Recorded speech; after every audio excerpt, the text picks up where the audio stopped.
Hello there. In this video we're going to introduce an application of exponential functions that is related to accounting and business, in particular principals and interest.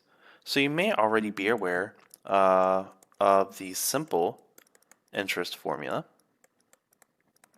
where the simple interest formula is going to be equal to I is equal to PRT, where P represents the principal amount, the amount of money for which you say borrow from bank, the interest rate, R, and the time for which you will pay the loan back. Say 1 year, 2 year, 3 year, 4 year, and so on. For simplicity, we're going to be letting t to be equal to 1 year, and then we'll add a variation to this time later. So we're going to be starting with the equation I is equal to P times R, and then build an exponential function that can sort of model the amount of interest for which you're going to owe if you compound that interest many times.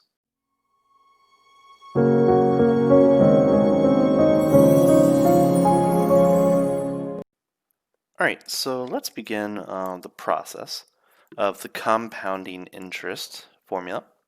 So we're going to be letting P1 represent the initial amount for which we're going to borrow, and I1 is going to represent the interest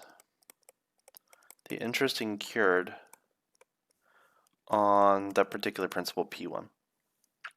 So therefore, the interest, I1, is going to be equal to P1 times the interest rate R, and let's assume that's going to stay constant throughout this whole entire process.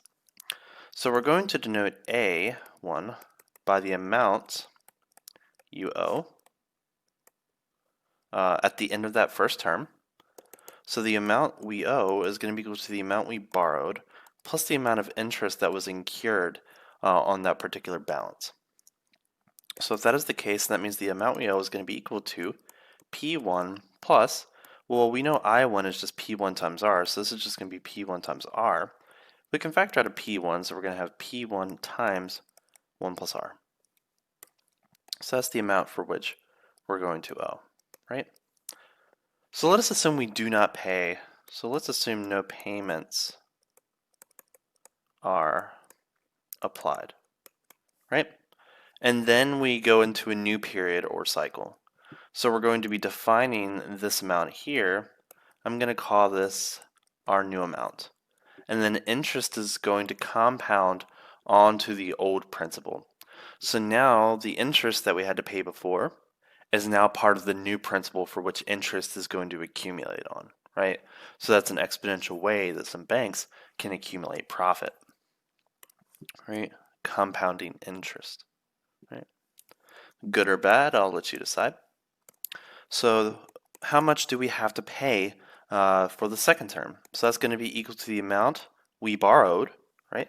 Which includes the amount we borrowed before plus the amount of interest that it incurred on that particular value. And then we need to pay the interest on this new principal, right? So we're paying interest on the interest and the principal that we usually started with. So that means A2 is going to be equal to P2 plus, so what is I2? So that's going to be P2 times the interest rate. So this is going to be equal to P2 times 1 plus R, right? So we already actually named P2, that's just P1 times 1 plus R. This is actually P1 times 1 plus R times 1 plus R, which is actually just equal to, so A2 is just going to be equal to P1 times 1 plus R, the quantity squared, right? So if we continue this process, say n times, so like 12 times would correspond to a year, for example, then AN is going to be equal to our initial amount, P1, times 1 plus R to the power of n. All right, so let's do an example to sort of illustrate this formula, right? Suppose that we take out a loan of, let's make it an easy number, say $1,000, at a 6.5% annual percentage rate, or APR for short. So after 5 years, then how much do we have to pay? How much should we have to pay? Right? So the 6.5 interest rate is going to apply to the 1,000. Then we're going to have a balance. Then the 6.5% is going to apply to that new balance. And that's going to repeat 5 times. So the amount we have to pay after 5 years is going to be equal to the amount we originally started with times 1 plus our rate, which is going to be 0.065 to the power of 5. And once we work all that out, we're going to get, this is going to be 1370.09. Right? So if you compare to the amount that we usually started with, so after 5 years, that's not too much, right? So not much profit. So not much profit for banks. So maybe we should compound it, if we're the bank, more frequently. So instead of every year, maybe every month or something. So this rate that we have, right, annual percentage rate, usually we can split this up into subregions, right? So instead of 3, 6, 9, and 12, so we can split it up over the course of, say, months, right? So if that is our APR, we need to divide it by 12 if we want to get that monthly percentage rate, right? So our old formula, which is A is equal to P times 1 plus R to the power of M, we can extend this using this other approach to the new formula. A is going to be equal to P times 1 plus R over M to the N times T, right? So we're taking our rate and partitioning it into 12 cycles. N is the number of cycles in that particular framework.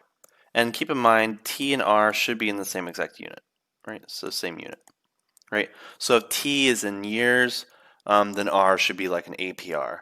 And N is the number of times per year of which you would accumulate if, for example, T was in years, right? So let's see what effect this is going to have if we do this monthly. So again, I'm going to start with a principal of $1,000. I'm going to keep my interest rate fixed, 0.065 APR. And let's assume that interest compounds monthly for 5 years, right? So if that's the case, then that means A is going to be equal to P times 1 plus R over N to the NT, right? So that's going to turn into 1,000 times 1 plus 0.065 over 12 to the power of 12 times 5. And once you work that out, that's going to come out to approximately 1382.82, right? So compared to the old value, 1370.09, maybe, $12 is not that much, so you probably won't really make a difference. So this amount, 1,000, is actually pretty small. This is probably usually like a payday loan or a personal loan or something like that.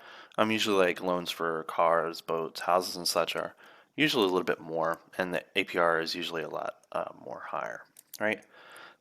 So I looked up online a particular car loan for a car that was, let's say, just $25,000. And the APR for that particular car was 17.5%. Right, so a little bit more higher. Where, with interest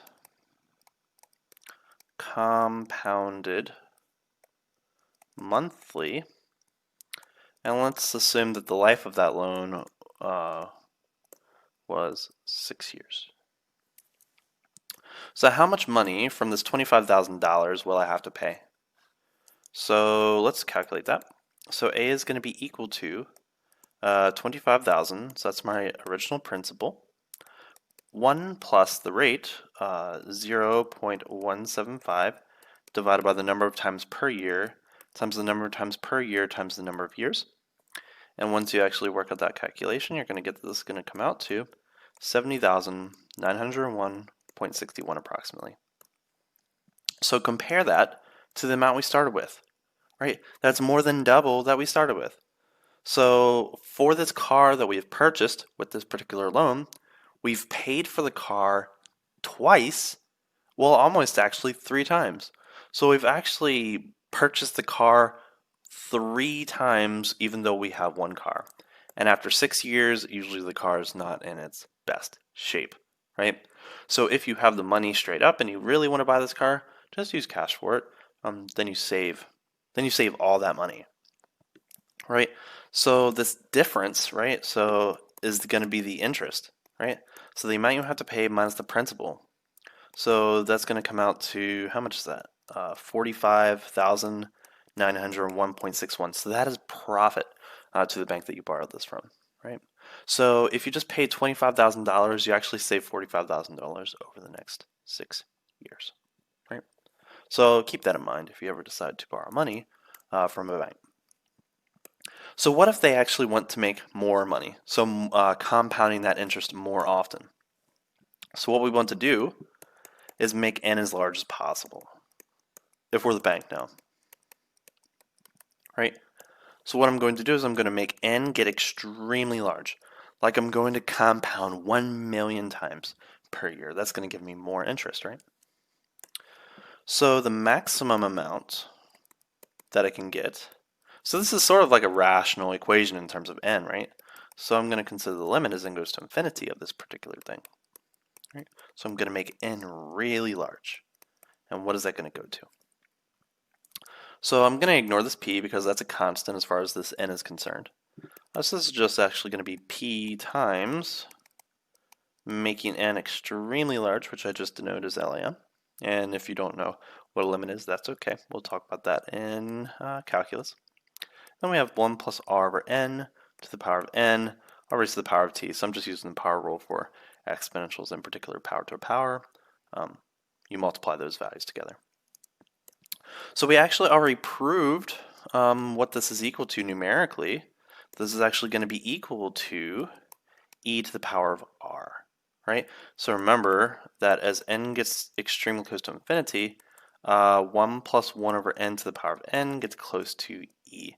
So when we replace that 1 with an r, you actually realize that this gets close to e to the power of r. And we also have that t hanging out there.